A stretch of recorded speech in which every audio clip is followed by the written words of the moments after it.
Alright, good evening guys. I've already started painting. My wife video bombed the actual start of the video, and I'm not going to add that one onto the film. She asked me, she doesn't want to be internet famous like me.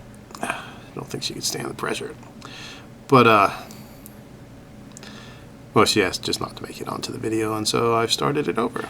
And here we go. I am painting the surcoat.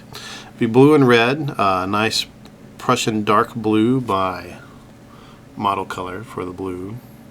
Blue number 70.899. Is that how? Or 050? I have no idea which number you look at for their call number. But it's a nice blue. It's what I've already started painting the base and what I painted the barding on the Griffin. Model colors go on pretty well. You do have to thin them a little bit, and you do have to watch out that you don't thin them too much, or else they get, just like other paints, they just get too thin.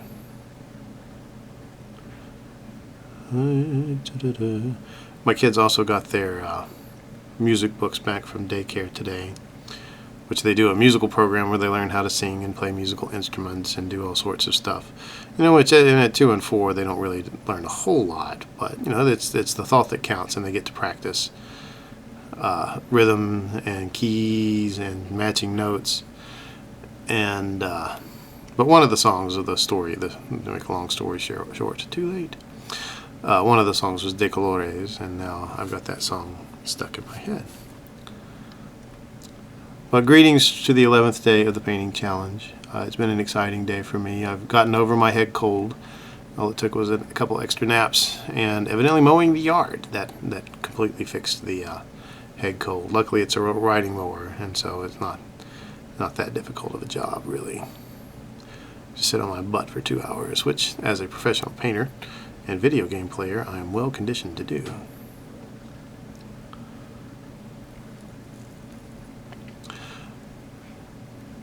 But today's day 11.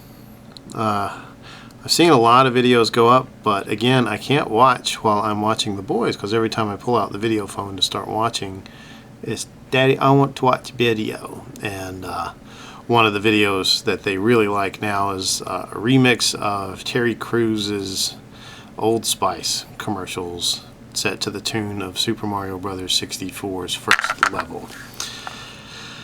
And it's just as strange as you think it is, and it's actually kind of enjoyable. I don't mind it. The first 2 or 3 dozen times we watched it, it was pretty cool.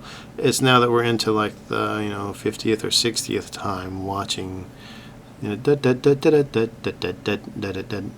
it's like, okay, yeah, I'm ready to switch to something different. And they know I want the what video. So yeah, but they come by it naturally, sons of their father. There we go, yeah.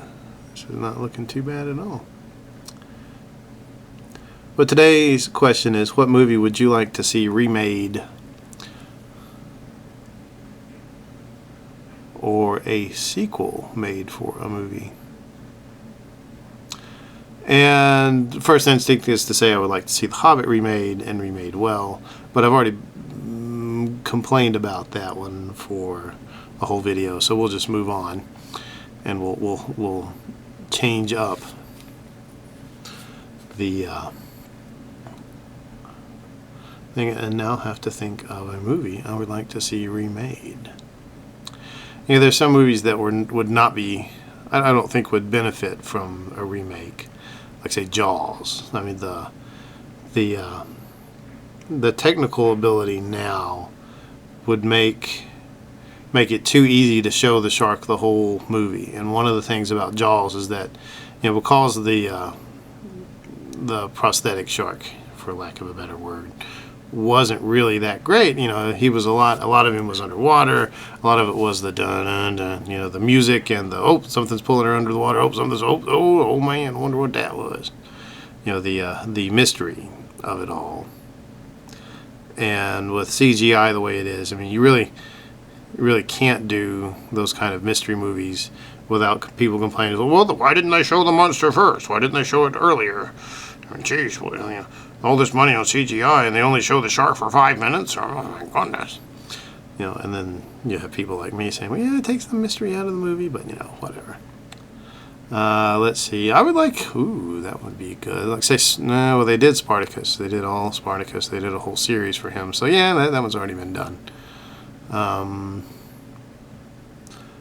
Let's see. What movie would I like to see redone or a sequel made for?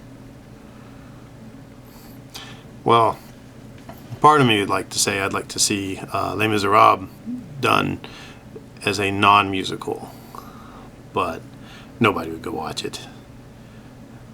Nobody. I loved that book. I read the whole thing in undergrad during one of my chemistry classes. Like that's the whole semester, not just one day of class. Did I read a 1,000-page novel?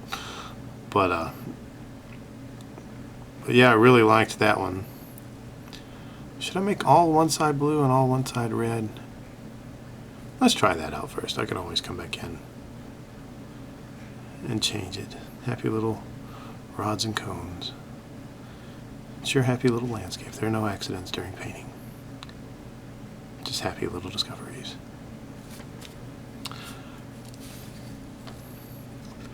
But let's see. Boy, that's a steeper question than I thought. You know, because Marvel's making all these sequels. You know, because I really like Captain America. Of all the Marvel superheroes, I like Cap the best because he's a good old Boy Scout, and you know, he's the Paladin, which I think I've said it before. If I haven't, I really like Paladins, which is the whole reason I have Minoth, which is the whole reason I played Alliance on World of Warcraft when it first came out. I mean, literally, that's the only reason I picked Alliance was because they had Paladins. You know, it was the character that I played the most in 2nd edition D&D was a Paladin. I once hid in a bag of holding for like half of a dungeon, and I would pop out, you know, Paladin surprise, which, yeah, that the DM eventually shut that one down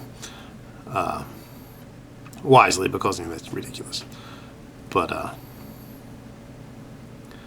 let's see,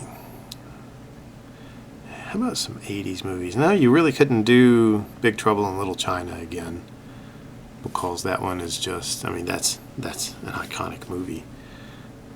I mean, you're not going to beat Kurt Russell's Jack Burton in the Pork Chop Express at all.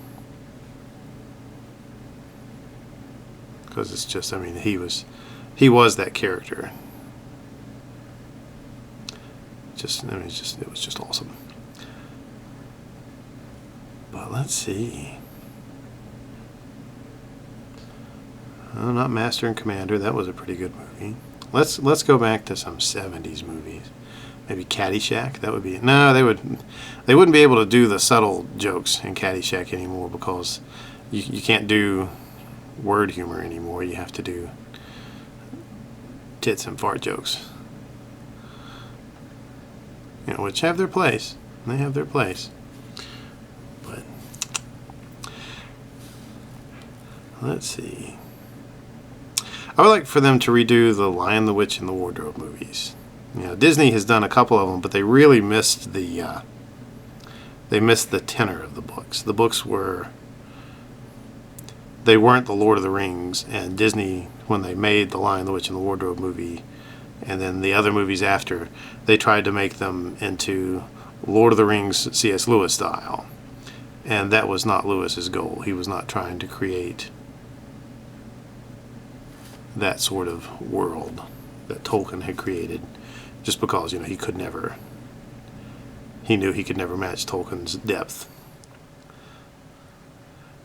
But yeah, there we go. I'll stick with that. I would love to see it be. They were, despite the seriousness of the subject, I mean, they really miffed on the say the divinity of Aslan, the traitoriness of Edmund, even though that is also my son's name. Spelled differently though. Spelled differently. But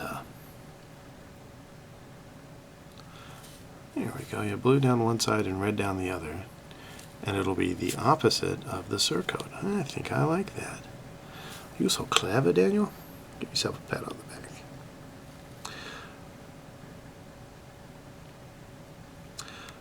But yeah, that'll be my answer. Lion, the Witch, and the Wardrobe, and all the sequels that Disney made. The BBC did some movies that were okay. Their best one was The Silver Chair, where Tom Baker, Doctor Who, played Puddleglum, which if you read The Lion, the Witch, and the Wardrobe and the Chronicles of Narnia books, and you know who Puddleglum is, you realize that Tom Baker is the absolute best person to have ever played Puddleglum. And he will be forever the best person to ever play Puddleglum, despite the community theater budgets that these movies had. I mean, oh, the special effects were horrible on the BBC versions. They were just rotten. I mean, they really were like community theater level. You know, the old Doctor Who's with Tom Baker and with the other guys, you know, where there was one episode where an alien was bubble wrapped, spray painted green. You know, and that was the alien. And it's like, you guys, I mean, I know we're supposed to use our imaginations at times, but, you know, you could give us some help. But, okay, well, I think 10 minutes, 11 minutes. That ought to be enough for you guys today. I do apologize for yesterday's brevity and even not so much painting. But the head cold was knocking me dead. As my wife says, it's a man cold, a cold that she could easily stand up under, walk around, and do all her work, get the house clean, reshingle the roof. She'd be fine. Lays me low. Anyway, I will talk at you guys tomorrow. Hope that the painting challenge is doing well. Been following several people. Again, I just haven't had time to click the links and watch the videos. Maybe I'll do that some while I paint these extra bits, the red. So yeah, you can see the white cape there. Looks decent. I may go back in and add a little bit more highlighting, but I think I should leave well enough alone, really.